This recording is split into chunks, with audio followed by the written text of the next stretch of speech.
Alright, so we are back for another review, and today we're going to be checking the HZSound waist drum.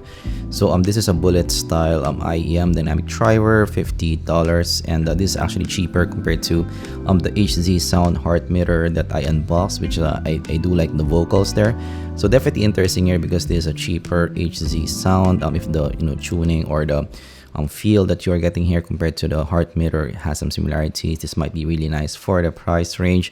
HZSound, and you're getting that maybe a more mobile style compact design. So at the other side, you're getting 6mm dynamic driver, 16 ohm impedance as well, 104 dB in sensitivity, and 20 to 36 kHz in frequency range, and quite a small box here overall. And yeah, actually this is just the second HZSound that we are checking out here in this channel, but yeah, the first one definitely is a good sign. And I look at my new knife here. So that's our new unboxing knife in the channel. That is a Spyderco, by the way, for those knife people out there. Opening it up, and of course this is going to be our unboxing experience. And actually what I'm looking for here is maybe more of a expectation is a brighter signature, and I'm expecting maybe the size of the spaceship here, some manuals, and yeah, very spaceship design here. First impressions, this does remind me a lot of the Moondrop spaceship. Opening the package up, so you're getting some, actually this is a unique case here, so different textured case, kind of a cloth case, HZSound branded as well. Putting that aside, of course I do still prefer kind of a hard soft case or a hard case in my IEMs. Of course additional tips as well, and you seem to be getting some filters here as well, and a nice selection of tips overall for the price range. Definitely nice, and you're getting that IEM. So I'm quite a minimalist box here overall, but looking at the IEM itself, so you are getting kind of a silky cable here actually, so maybe it reminds me of the Moondrops in a way, the Blondes in a way as well. So you're getting an L plug at the top, some organizer there, and you're getting this silver the middle, and no branding whatsoever. And here you're getting that organizer clip as well. And yeah, actually nice feeling cable, but not the best that I've seen in the price range. And looking at the build quality of the lobes itself, very spaceship, Moondrop spaceship kind of design, and that's actually definitely welcome because the Moondrop spaceship is one of my favorites in the channel, and having this design is definitely welcome for me. Look at that, and at the side you're getting that kind of open design here at the side. So I'm not sure if this is gonna have an open sound, but definitely a very spaceship design. So this will be nice for smaller ears. Actually the Moondrop spaceship, even if it doesn't have that maybe IEM look, fits nicely on my ear. The isolation is quite nice, and because it's a light IEM, it's something that you can wear for a long listening session, and you're getting removable cables here as well. So actually the Moondrop spaceship doesn't have removable cable, so this is definitely nice. 0.78mm 2-pin connector here, so very nice here. This is the first maybe of this style that I have seen that you can remove the cable, so that's definitely welcome. And yeah, quite a light IEM here as well, metal in build quality. So yeah, it looks good here overall. So definitely for the price range, quite a solid pair. Not the best in the build quality and the looks that I've seen, but it's a fairly solid presentation here overall. So let's try to put this on the ear. Alright, so we now have it on our ear, and definitely this is very similar, if not almost the same as the Moondrop spaceship in the fit on the ear. So I like the fit on the ear of the spaceships, and I love the fit here. So it's quite comfortable to wear because it's a light IEM earphone, so you can definitely wear this for a long listening session.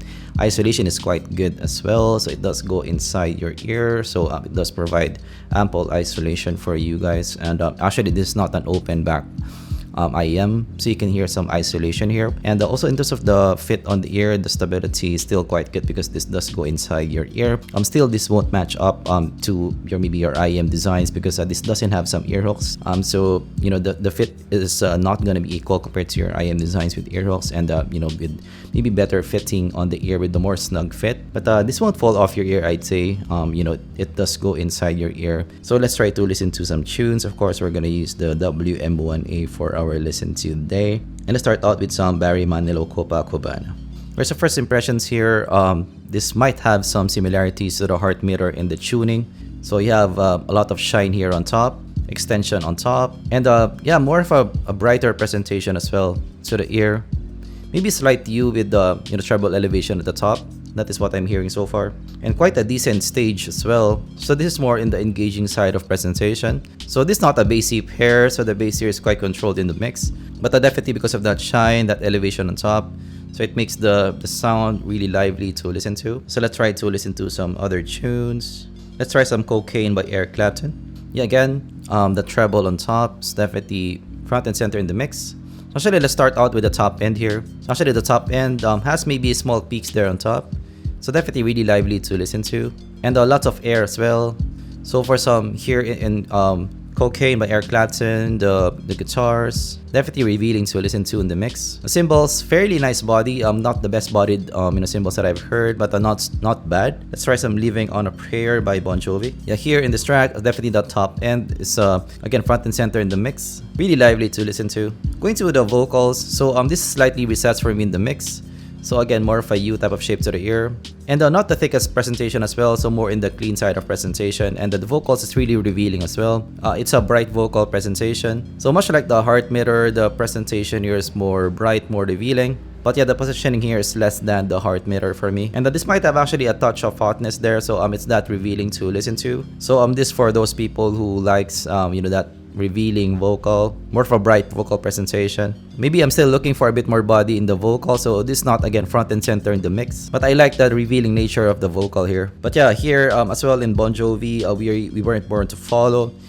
There's definitely still that maybe sibilance or shoutiness in the vocals. But actually here in this track, I'm encountering some micro detail as well. So this is definitely nice there. So this has a bit of speed even for some dynamic driver presentation. Let's try some Let's Groove Earth, Wind and Fire.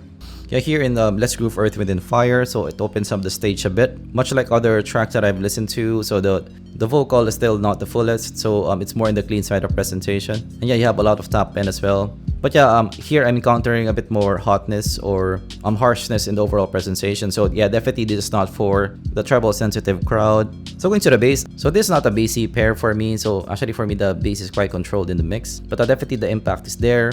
So it's not an anemic bass, it's more of an engaging bass, more of an upfront bass for me in the mix. So I'm liking the presentation of the bass overall. Maybe there's a touch of mid bass bleed here, but because it's not that forward for me in the mix, as overwhelming compared to other IEMs. Let's try some September, Earth, Wind and Fire. Yeah, here in this track. So yeah, maybe one issue that I encountered is the vocals in some tracks might be a bit too back in the mix for me. So I'm looking for maybe a bit more forward presentation. So yeah, the positioning for me is not the best in the mix. But yeah, the FFT still has that dynamic driver presentation. So this still smoother compared to maybe your BA counterparts. Actually, maybe in terms of the overall sound here, this does remind me a lot of the Heart Mirror. In terms of the engaging presentation, the aggressiveness in the presentation, but tone down the mid end a bit. So that is what I'm hearing here with the overall presentation. This is quite a fun listen. Let's try some Versace on the Floor by Bruno Mars. Yeah, this is definitely more of an engaging, open presentation from a revealing presentation. So much like the Heart Mirror, you're still getting that revealing, bright, kind of open presentation from me in the mix. Yeah, maybe for some people this can be a bit too revealing. Alright, so that's my take with the HZSound Waist Drum. So what do I think of it? My overall thoughts. Actually for me, this has some pros and cons. So while I did enjoy the revealing nature in the sound, that engaging sound, the brighter presentation, so there's some parts of the spectrum that I find a bit lacking for me in the overall presentation. So the top end is nice because you're getting that extension on top, and you're also getting that really engaging presentation. So for some guitars, jazz, acoustic guitars, it will resolve it nicely. Nice extension on top, and the bass as well, quite controlled, but having ample body and ample impact as well. So not an anemic bass in it by any means. So that's nice. Actually similar to what you got with the Heart Mirror, but yeah, the vocal here compared to the Heart Mirror, it's a bit lacking for me. So it can be thin, and it can be shouty to listen to as well. So yeah, the mid end is the issue here for me. But yeah, if you're into that kind of sound, if you're into that revealing sound, you can see some maybe monitoring people who would like this because of that revealing nature in the vocal region. This might fit the monitoring people. So yeah, it has that monitoring vibe to the overall sound. Sometimes can be a bit too revealing, but having that monitor sound can be nice for some people. So not a top 5 contender for me, but if you do prefer that kind of sound, this might be something that you can consider. Alright, so that's my take with the HZSound bass drum. Of course, if you learn something, leave a like and subscribe for more content like this in the future. So actually, we're seeing more and more of these maybe smaller IEMs, which is definitely welcome for me, because we're living a mobile lifestyle more and more each day. Like for me, my bag is getting smaller and smaller, so it's nice to have maybe smaller gear, easier to carry around, maybe in a smaller pouch. So that's definitely nice. I would love to see more and more of these form factors, especially with the removable cable as well. So that's nice. Do you want an HZSound? What do you think of them? Do you like them, not like them in terms of the house sound? What do you think of them, and what do you think of these form factors as well? Do you like these types? Do you use these types? Let me know down in the comments below. That's it for me. This is our classic review. Thanks for watching, and I'm gonna see you guys in the next zpolt review. Goodbye.